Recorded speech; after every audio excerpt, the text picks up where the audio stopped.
Gloire à Dieu. On remercie le Seigneur pour toute sa présence, parce qu'il est au milieu de nous, parce qu'il nous parle, il nous bénit, il nous guérit, il pourvoit à nos besoins. Hein. Alors j'aimerais lire un passage avec vous dans la parole de Dieu. J'aimerais vous parler de la persécution. Et qu'est-ce que c'est réellement qu'être persécuté? On va voir ensemble dans la parole de Dieu.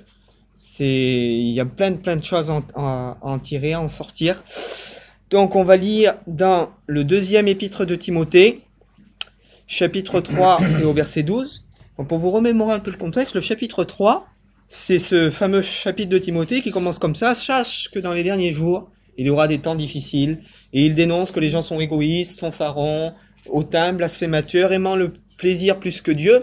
Et ces gens-là qui aiment le plaisir plus que Dieu, il dit pas qu'ils aiment pas Dieu. Donc c'est des gens quelque part qui sont religieux, qui sont dans les églises, qui sont dans des mouvements religieux, peut-être même au milieu de nous ce soir, on sait pas, mais c'est des gens qui aiment Dieu, mais ils aiment leurs envies, leurs désirs plus que Dieu.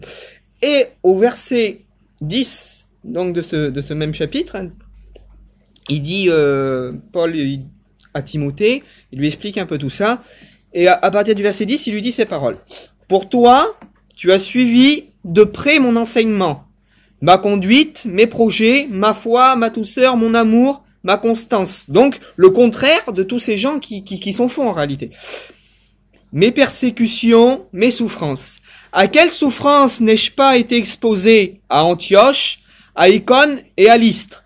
Quelle persécution n'ai-je pas supporté? Et le Seigneur m'a délivré de toutes. » Et là, verset 12, c'est le verset vraiment qui nous intéresse, il est dit ces paroles. « Or, tous ceux qui veulent vivre pieusement en Jésus-Christ seront persécutés. » Alors, est-ce qu'il dit une partie de ceux qui veulent vivre pieusement en Jésus-Christ seront persécutés? Non. Le texte, il dit tous, c'est-à-dire il n'y a pas d'exception. Tous ceux qui veulent vivre pieusement en Jésus-Christ seront persécutés. Et il dit, quelle persécution n'ai-je pas reçue à Antioche, à Icône et à Lystre? Il cite le nom de certaines villes. Et il dit que ceux qui vont être persécutés, ce seront uniquement ceux qui veulent vivre pieusement. C'est-à-dire, si on vit pas pieusement, il n'y a pas de raison qu'on reçoive des persécutions. Et on va voir qu'est-ce que c'est réellement que la persécution. Déjà, on va voir qu'est-ce que la définition du mot piété. Le mot piété, en grec, il veut dire fidélité, droiture, mais pas fidélité et droiture selon ce que nous, on considère. Fidélité et droiture selon ce qui est écrit, c'est ça la piété.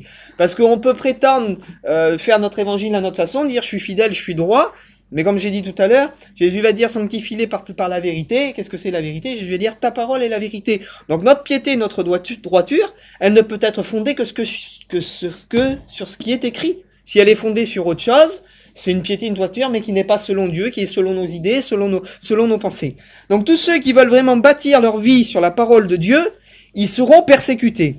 Et ce qu'il faut bien comprendre, c'est qu'il faut faire la différence entre les épreuves de la vie, les soucis, les difficultés et les persécutions.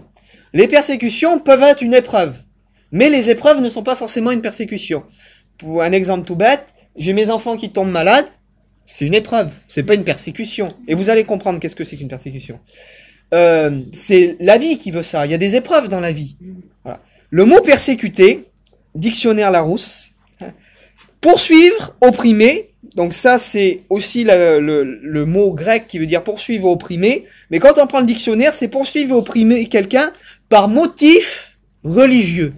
C'est-à-dire que être persécuté, c'est quelque chose qui s'exécute contre nous uniquement par motif religieux, c'est-à-dire uniquement à cause de ce que l'on dit, uniquement à cause de ce que l'on vit, uniquement à cause de ce que l'on proclame en réalité, uniquement par rapport aux positions que l'on peut prendre.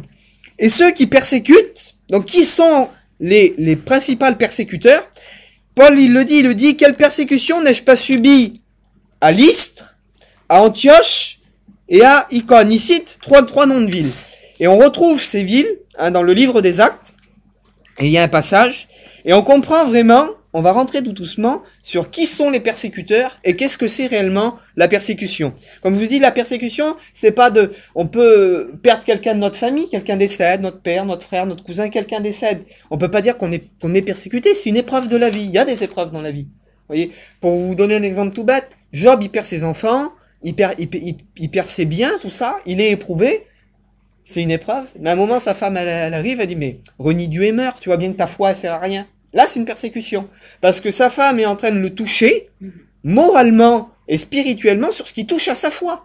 Par un motif religieux, en réalité. De dire, toi, tu crois encore en Dieu, mais tu vois pas ce que Dieu nous a apporté. Dieu nous a apporté que des problèmes, que de la misère. Et lorsque quelqu'un nous oppresse à cause de ce que l'on vit, à cause de notre foi, ça, c'est une persécution. Et écoutez bien ce qui nous est dit. Donc, livre des Actes, la réponse, c'est qui a persécuté Paul? Donc, livre des Actes, chapitre 14, au verset 19. Écoutez ce qu'il nous est dit.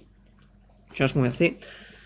Alors, Paul et Barnabas, et puis d'autres pasteurs, ils vont faire leur petit boulot de pasteur. Ils vont aller, ils vont évangéliser comme des apôtres, ils vont établir des églises dans les synagogues, allant de ville en ville. Et il dit qu'arrivé à un moment, dans une certaine ville, à Lystre, il guérissent un malade, et il y a beaucoup de gens qui croient, qui se convertissent.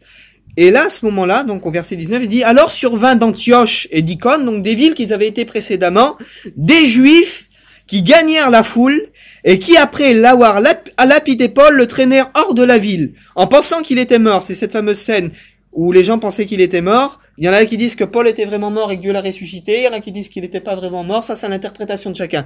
Mais pour vous dire que ceux, à ce moment-là, qui vont persécuter Paul, c'est les Juifs.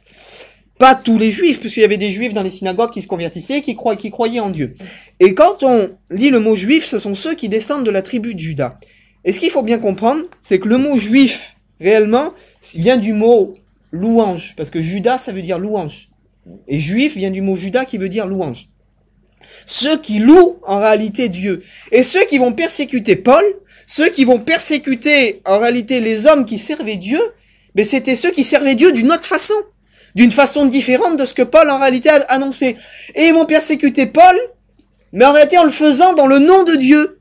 Croyant faire du bien pour Dieu, ils vont faire en réalité du mal contre l'œuvre de Dieu. Ils vont lapider Paul croyant que c'est pour Dieu, croyant que la doctrine de Paul était fausse, qu'elle était erronée, que il faisait tomber les gens dans une secte, etc. Parce que pour ceux qui comprenaient pas, c'était quelque chose de terrible. Quand Jésus est venu révolutionner le judaïsme de l'époque, et puis on va lire ensemble, vous allez comprendre. Quand Jésus est venu révolutionner le judaïsme, les Juifs aussi, certains, les principaux, ont voulu le mettre à mort parce que pour eux, il allait entraîner trop de gens loin de leur religion. Et ceux qui ont fait le plus de mal, et on va le voir après, mais c'est les gens religieux qui ont des bons motifs quelque part, mais des motifs qui restent religieux.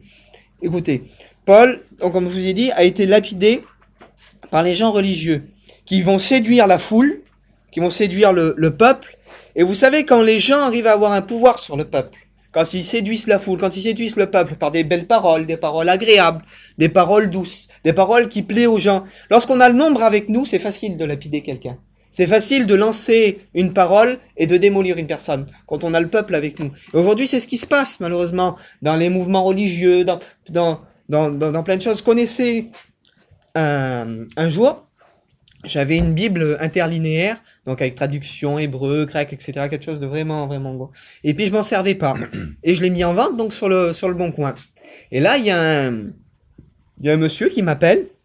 Il dit voilà, j'étais témoin de Jéhovah, mais je suis sorti, parce que Dieu m'a révélé son fils Jésus, comme ça, il m'explique. Il me dit j'ai besoin de cette Bible, parce qu'avec cette Bible, je veux montrer à mes parents, qui sont toujours chez les témoins de Jéhovah, qu'ils se trompent. Et ce jeune garçon, il a commencé à m'ouvrir son cœur et à m'expliquer qu'est-ce que les témoins de Jéhovah lui avaient fait, parce qu'il n'était plus d'accord avec eux. Eh ben, il disait qu'il avait interdit de parler à son frère, parce qu'il disait qu'il allait attirer son frère loin de Dieu. Ses parents lui parlaient plus. Il disait qu'il était tombé dans une secte, qu'il s'était fait laver le cerveau.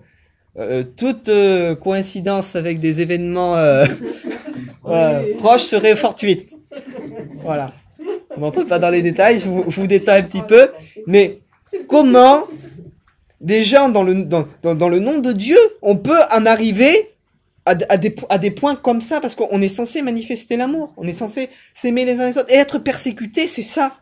C'est par rapport à sa foi, vivre des difficultés par rapport au monde religieux, par rapport à notre foi. Et c'est ça réellement la persécution. Comme je vous l'ai dit, les Juifs qui ont été là, qui avaient quelque part le pouvoir, vont séduire le peuple, vont séduire la foule, et vont entraîner jusqu'à ce que Paul se fasse lapider. Et Paul même en premier, Paul a aussi persécuté les croyants. Acte 22-24, je le dirai pas, mais il disait qu'il mettait en prison les chrétiens qui ont tué d'autres. Et vous connaissez l'histoire, sur le chemin de Damas, Jésus va se révéler, il va dire: je suis Jésus, celui que tu persécutes. Donc en persécutant les gens qui font l'œuvre de Dieu, on réalise même pas que c'est Dieu même qu'on persécute, que c'est Jésus même qu'on persécute. Lorsqu'on veut empêcher les gens d'aller écouter d'autres gens qui sont dans la volonté de Dieu, lorsqu'on persécute des gens, c'est la volonté de Dieu même qu'on persécute.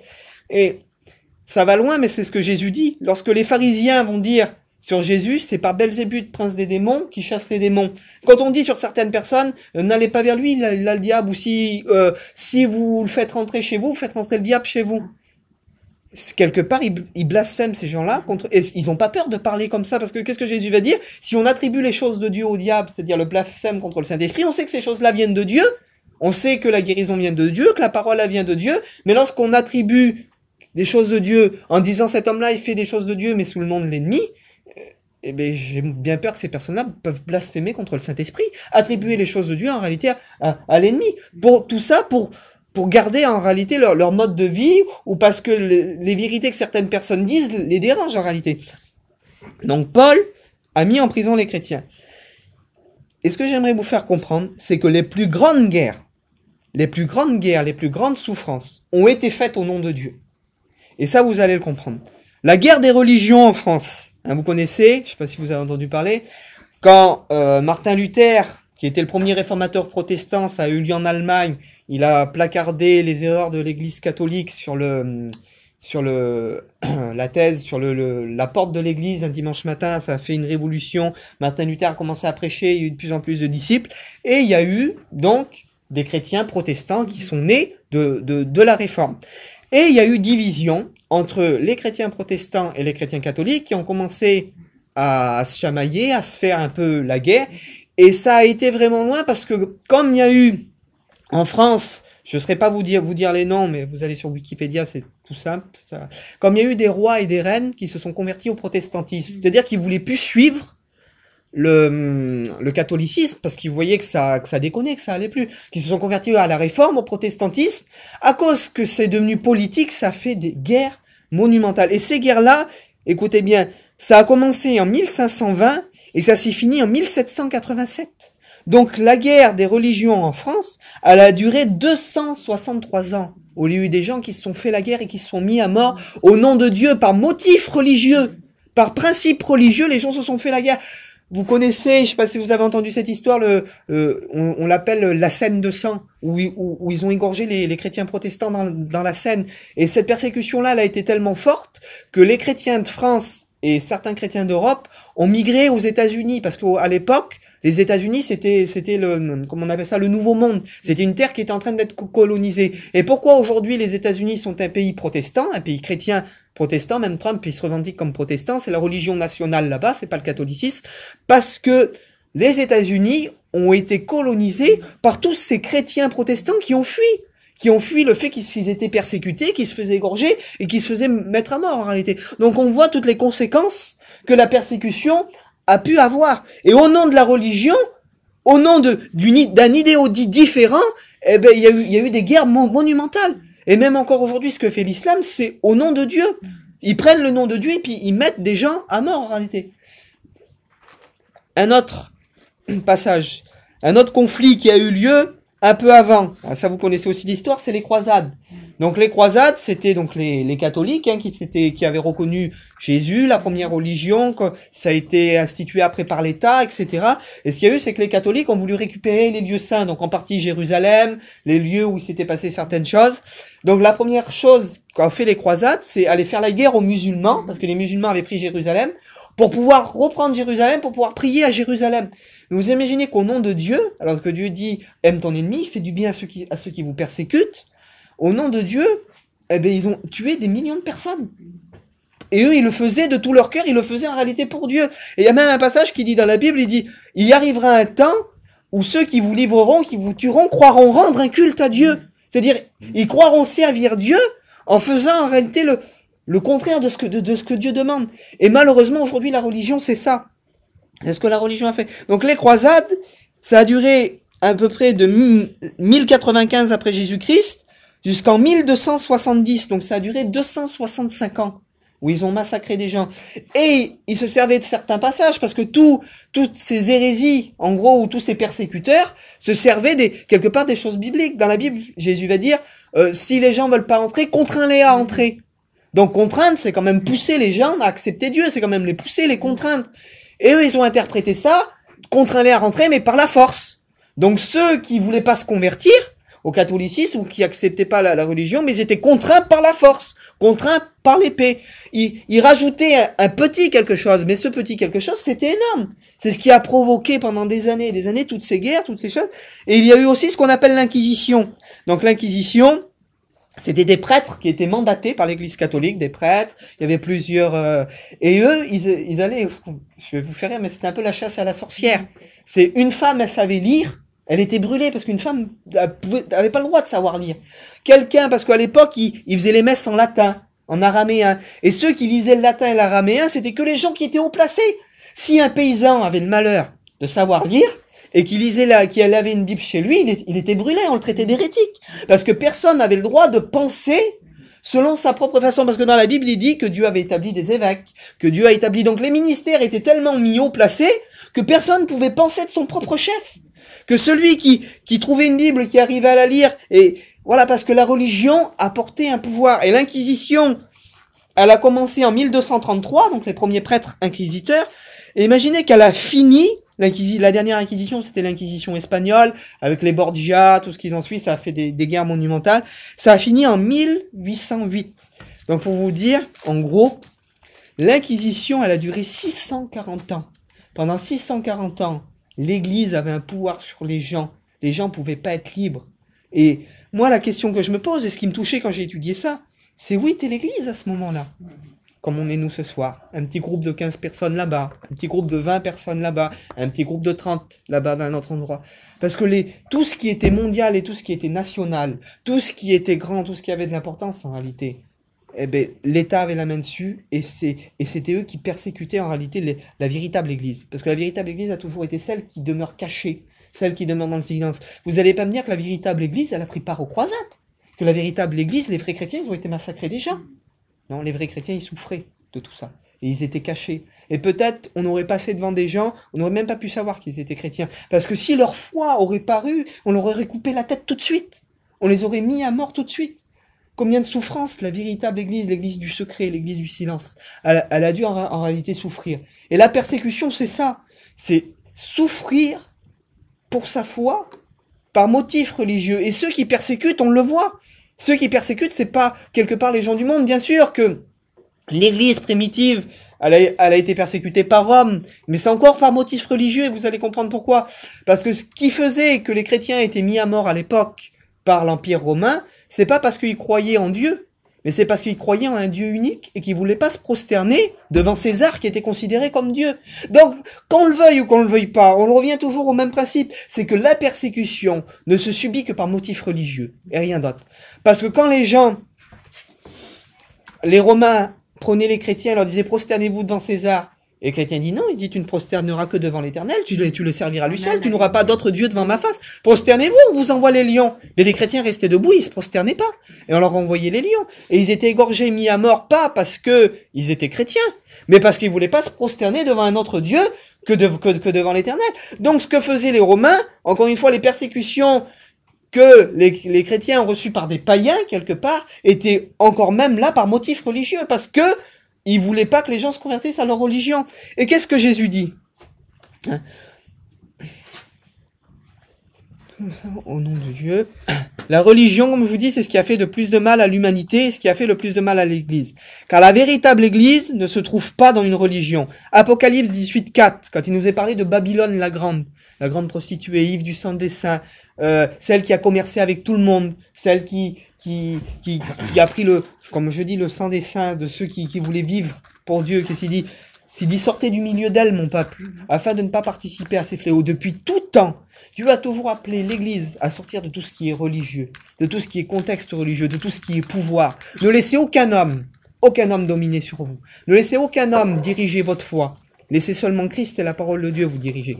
Après, si vous reconnaissez qu'un ministère vient de Dieu, La Bible dit, soumettez-vous au ministère, bien sûr, quand ça vient de Dieu. Si vous reconnaissez qu'un ministère vient de Dieu, pas de problème. Mais aujourd'hui, comme je vous ai dit, dans tout ce qui est dénomination, dans tout ce qui est religion, on arrive à ce constat-là, où le pouvoir qu'ont les gens, ça devient tellement important que dès que quelqu'un les contredit par motif religieux, eh bien, ils usent de ce pouvoir. Ils usent parce qu'ils ont peur de le perdre, ce pouvoir. Ils usent de ce pouvoir en réalité pour persécuter. Et regardez. Jésus n'a jamais dit, et ça je le dirai toujours, trouvez-moi un passage dans la Bible où Jésus dit faites des chrétiens. C'est écrit nulle part. Qu'est-ce que Jésus dit? Faites de toutes les nations des disciples. Amen. Et un disciple, qu'est-ce que c'est? Un disciple, c'est celui qui suit une discipline. Donc celui qui suit la discipline du Christ, la discipline du Messie, eh bien il ira au ciel. Maintenant, je ne dis pas que dans tel ou tel mouvement religieux, il n'y a pas des hommes qui suivent la discipline du Messie. Je ne dis pas, Dieu se garde un reste de toute façon. Dans toutes les dénominations, dans tous les endroits, Dieu se garde un reste. Mais aujourd'hui, la majorité ne fait pas la vérité. Et bien souvent, ce sont ceux qui sont majoritaires, ceux qui ont le pouvoir, qui persécutent en réalité ceux qui sont faibles. Pourquoi? Parce que quand on dévoile la vérité ou quand on dit la vérité, ça provoque une cause de persécution. Matthieu 28, 19, voilà, c'est là où Jésus dit, faites des nations des disciples et enseignez-les tout ce que je vous ai prescrit. Être disciple, c'est être à son image. Jésus dit, Jean 15, 20, s'ils m'ont persécuté, ils vous persécuteront. Donc, il faut comprendre et réaliser que Jésus lui-même, il a été persécuté. Au-delà de ce que l'Église a subi, Jésus, qui est l'exemple parfait, il a lui-même été persécuté. Comme je vous ai dit, je vous relis le passage, Jean 15, 20, s'ils m'ont persécuté, ils vous persécuteront aussi. Alors, la question que je me pose, c'est qui a persécuté Jésus? Et vous allez voir qu'on revient exactement dans le même schéma. Donc je vous remets un peu le contexte. Vous lirez Jean 5 à partir du verset 10. Jean 5, c'est quand Jésus va à la piscine de Bethesda, où il prie pour le paralytique qui est assis sur son lit depuis des années, qui peut pas bouger. Lève-toi, prends ton lit et marche, etc.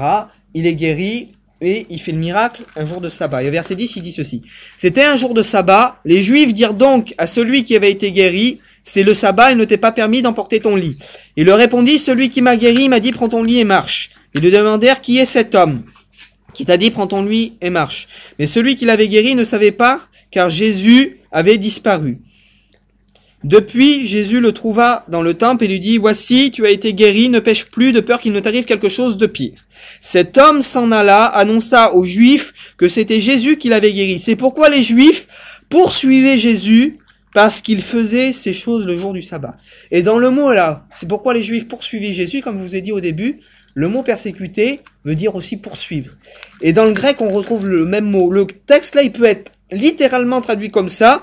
C'est pourquoi les Juifs persécutaient Jésus, parce qu'il avait fait ces choses le jour du sabbat. Et du moment où il s'est passé ça, les Juifs ont commencé à persécuter Jésus. Pourquoi? Encore une fois, par motif religieux, parce que la doctrine que Jésus apportait allait contre ce que eux ils pensaient, contre ce que eux avaient établi. Jean 11, quand Jésus ressuscite Lazare, au verset 47, juste après un peu plus loin, parce qu'ils voient que le peuple croit en lui, ils disent, les Juifs dirent, que ferons-nous? Car tout le peuple croit en lui. Donc les principaux sacrificateurs, voyez qu'ils étaient en train de perdre quelque part leur monopole religieux. Pourquoi? À cause de la vérité que Jésus était en train de dire. Les gens étaient en train de s'en rendre compte. Regardez ce que je dis. Les Juifs dirent, que ferons-nous? Le peuple croit en lui. Jésus dit, parce que Jésus disait la vérité aux gens, alors les gens le suivaient. Les religieux ont eu peur de perdre leur pouvoir. Ils ont préféré le tuer que de laisser le peuple écouter. C'est ça, c'est à ce moment-là, parce qu'ils ont commencé à perdre pied, qu'ils ont dit, il vaut mieux qu'un homme meure pour toute la nation plutôt que les Romains. Quelque part, c'était la volonté de Dieu que ça se passe comme ça, parce qu'il fallait que Jésus meure. Mais comme je vous dis, ce qui les a poussés, c'est la peur de perdre leur pouvoir. Ce qui a persécuté les religieux, donc pas tous les Juifs, mais les religieux, ceux qui avaient le pouvoir, la peur de perdre leur pouvoir. Parce qu'ils disaient, si on laisse Jésus parler, dire les vérités comme il dit, si là, Jésus continue à avoir un contact avec les gens. C'est pour ça qu'aujourd'hui, quand on dit certaines vérités, eh ben, on veut tout de suite couper le contact qu'un pasteur peut avoir avec des chrétiens, ou que des chrétiens peuvent avoir avec certaines personnes. Il faut couper le contact tout de suite, parce que si on le laisse parler, si les gens voient, eh ben, la vérité, ben, on va perdre notre monopole. On va perdre notre crédit. Et la persécution, c'est ça. Et Jésus va dire, comme je vous ai dit, la vérité est la cause principale de la persécution.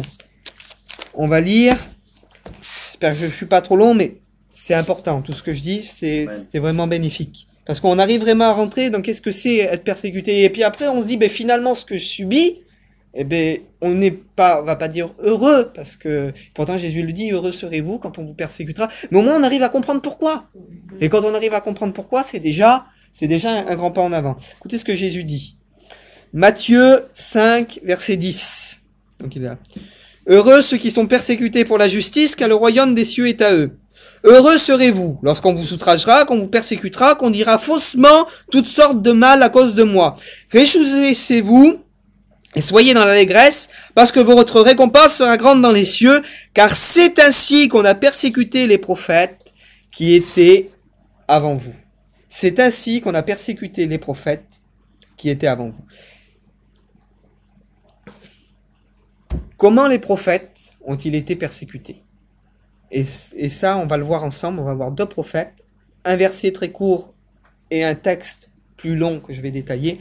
Le premier verset, qui est très court, c'est le livre de Jérémie, chapitre 18, verset 8. Les gens vont dire sur Jérémie, parce que Jérémie disait aux gens qu'ils étaient dans le péché, qu'il fallait qu'ils reviennent à l'Éternel, qu'il fallait qu'ils s'humilient, que s'il leur avait arrivé tout ça, ben, c'était quelque part de leur faute, parce qu'ils avaient désobéi. Et les gens vont dire sur Jérémie, venez, tuons-le avec la langue, et ne prenons pas garde à ses discours. Et aujourd'hui, ben, dans le monde religieux, c'est qu'on peut plus mettre les gens en prison, on peut plus tuer les gens comme le faisait l'Église catholique. Et aujourd'hui, ce qu'on fait, c'est ça. C'est qu'on tue les gens avec la langue, on discrédite ceux qui disent certaines vérités, pour plus qu'il y ait de contact avec les gens, on coupe les ponts avec les familles, et on tue les gens avec la langue, afin de ne pas prendre garde au discours que la personne dit. Donc, par motif de vérité, ben, les gens sont calomniés. Mais Jésus nous dit, heureux serez-vous quand ce sera ça. À cause de la vérité, à cause de mon nom, parce que vous voulez être droit. C'est pas parce que vous faites le mal. Aujourd'hui, c'est drôle, quelqu'un qui est dans n'importe quelle religion, n'importe quel mouvement, il fait le mal, il pêche, il tombe, je prends cet exemple-là, il est extrême, mais tant pis, il commet un adultère.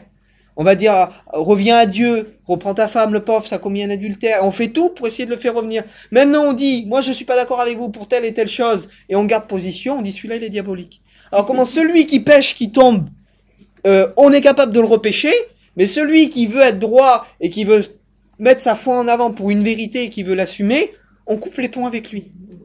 C'est là qu'on voit qu'il y a malaise quelque part. Parce qu'on est capable, tant que ça touche pas notre pouvoir religieux, d'essayer de faire revenir des gens, dès qu'une personne est le reflet en réalité de ce qu'on veut cacher, de ce qu'on refuse.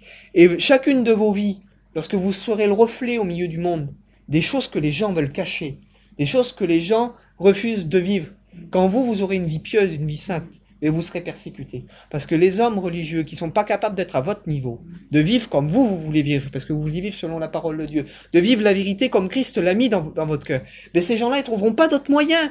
Parce que c'est la seule alternative qu'ils ont, c'est de persécuter.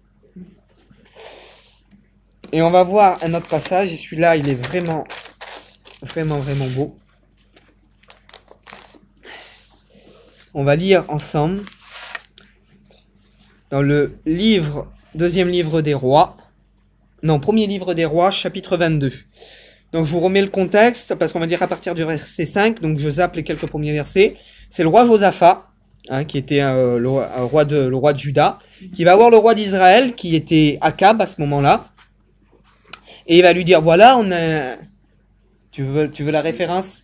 1 roi, chapitre 22. Après, tu liras à partir du verset 5. Il lui dit, voilà, on a un petit pays qui s'appelle Ramoth en Galade. Il dit, il appartient à l'ennemi, mais si on se met tous les deux, on pourrait aller le récupérer. Et là, les deux rois se mettent d'accord, et puis ils prennent la décision de se mettre ensemble. Et à partir du verset 5, il est dit ceci. Je vous lis il y a presque un chapitre, mais je vous le lis, et après on détaillera quelques versets, et vous allez voir comment Dieu est capable de parler. Chapitre 22, verset 5. T'as trouvé? 22. 1 roi 22, verset 5. J'en profite pour boire un peu. Voilà. Écoutez bien. Puis Josaphat dit au roi d'Israël, donc c'était Akab, le mari de Jézabel, consulte maintenant, je te prie, la parole de l'Éternel. Le roi d'Israël assembla les prophètes au nombre d'environ 400. Et il leur dit, irai-je attaquer Ramoth en Galaad, dois-je y monter? Et il leur répondit, monte, Seigneur, car Dieu la livrera entre tes mains. Mais Josaphat dit, n'y a-t-il pas un autre prophète par qui nous puissions consulter l'Éternel? Le roi d'Israël répondit à Josaphat, il y en a encore un. Par contre, moi, cette personne-là, je la hais, car il ne me prophétise jamais rien de bon. Il ne me prophétise que du mal. C'est Michée, fils de Jimla. Et Josaphat dit que le roi parle ainsi.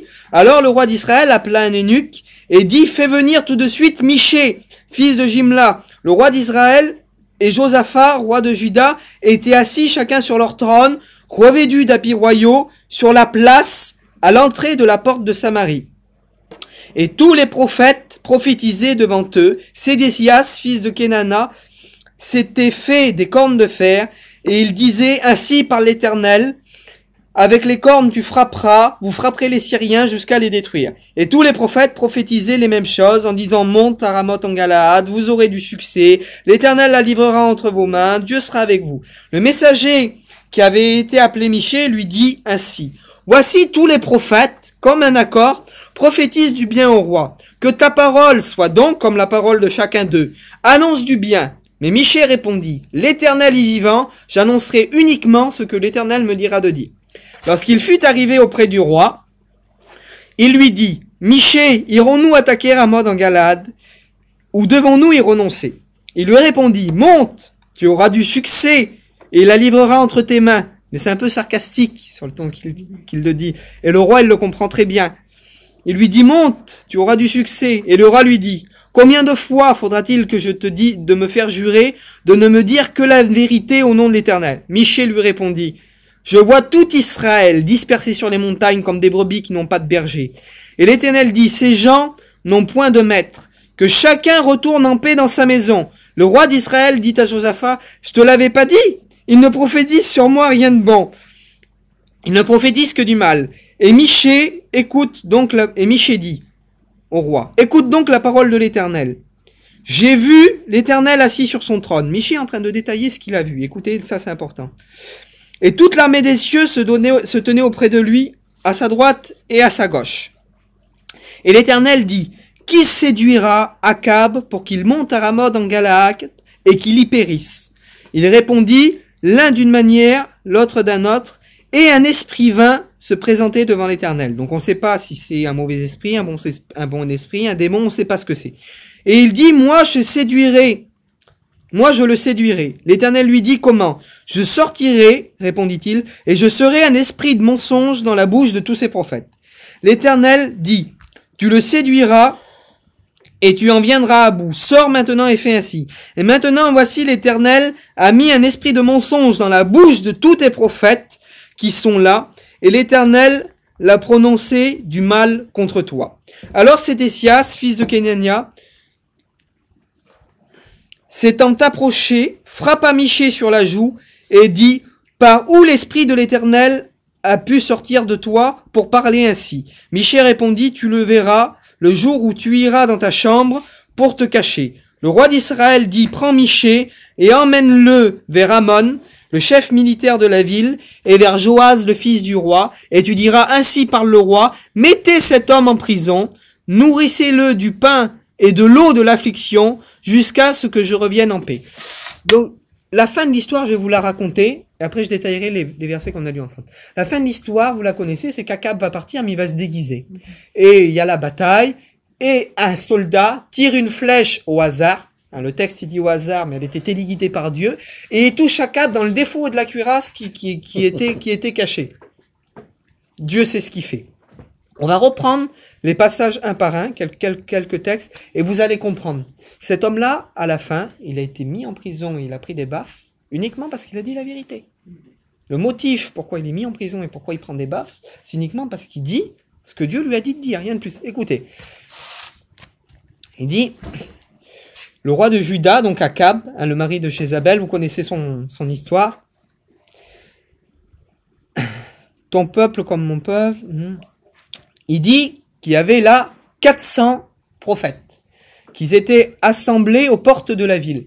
Et selon la tradition, aux portes de la ville, c'est là où il y avait le marché. C'est là où quand quelqu'un voulait faire un discours, il se mettait aux portes de la ville parce que c'est là où les gens se réunissaient. Il y avait une grande place. Et là, j'imagine un peu, mais c'était comme ça à l'époque. Je vois une grande esplanade, deux belles estrades là, les 400 prophètes dessus, tous comme un accord, tous dans une belle réunion, tous en train de dire la même chose, aux portes de la ville, en train de proclamer tous la même chose en réalité. Et là, sur ces 400, il y en a un qui dit le contraire, qui dit le contraire de ce que les 400 peuvent dire. Donc ça va vous faire, vous allez comprendre. 1 pour 400, donc pour 3500, on va dire, prophètes, ou 3500 prédicateurs, ça en ferait que 8. Donc aujourd'hui, on peut dire, oui, mais pourquoi les choses que toi tu dis ou que tu vois, l'Esprit de Dieu, il te parle qu'à toi? Ou il y a qu'à toi qui te l'a révélé. Nous, on est 4000 pasteurs, on est 5000 pasteurs, on est 8000. Mais imaginez que là, si on divise 1 sur 400, sur 3500 pasteurs, ça ferait 8 personnes. Donc 8 qui se dresseraient devant 3500, est-ce que vous croirez qu'ils auraient gain de cause? Ils n'auraient pas gain de cause. Et puis pourtant, n'empêche que ces 8-là pourraient être dans la vérité. Ces 8-là pourraient dire ce que Dieu leur demande de dire. Et les autres 3500, eh bien, il dit que dans les derniers temps, il dit les gens n'auront pas l'amour de la vérité qui aurait pu les sauver. Il y a un esprit d'égarement. Et là, on voit un peu le même schéma, que Dieu va envoyer un esprit de mensonge, un esprit d'égarement. Voilà. Donc, ils sont 400, aux portes de la ville. Tous unanimes, monte et tu auras le succès. Et aujourd'hui, ce qu'on voit dans les religions, c'est que chacun peut vivre un peu à sa sauce. Monte, tu auras du succès, du moment que tu parles la langue, du moment que tu es béni, du moment que on est tous ensemble, on est tous bien. Monte, on va avoir du succès, continuons comme ça. Parce qu'il y a des gens qui se convertissent, on va avoir du succès. Montons ensemble, on va avoir du succès. Et c'est un peu ce que le monde religieux font aujourd'hui. Mais le roi Josaphat, qui est le roi de Juda, lui, il demande un autre prophète. Mais Akab le hait. C'est-à-dire, il a de l'amertume contre lui. Il le hait. Pourquoi il le hait? Parce que ce prophète-là, il dit toujours la vérité. Et la vérité, elle plaît pas. Il dit que Jésus dit, vous serez haïs de tous, il dit à cause de mon nom. Pourquoi? Parce que vous direz la vérité. Et quand on dit la vérité, on n'est pas aimé. Quand on dit la vérité, on est haï. Et c'est la cause principale des persécutions. Verset 11. Sédélias, fils de Kenana, donc c'est celui qui a des cornes, qui prophétisait. Et écoutez, Sédélias, ça veut dire l'éternel est justice. Et les fils de Kenana, et Kenana, ça veut dire commerçant. C'est-à-dire, quelque part, il proclame la justice de Dieu, mais son père, c'est celui qui est commerçant. C'est-à-dire, je proclame la justice de Dieu, mais je peux commercer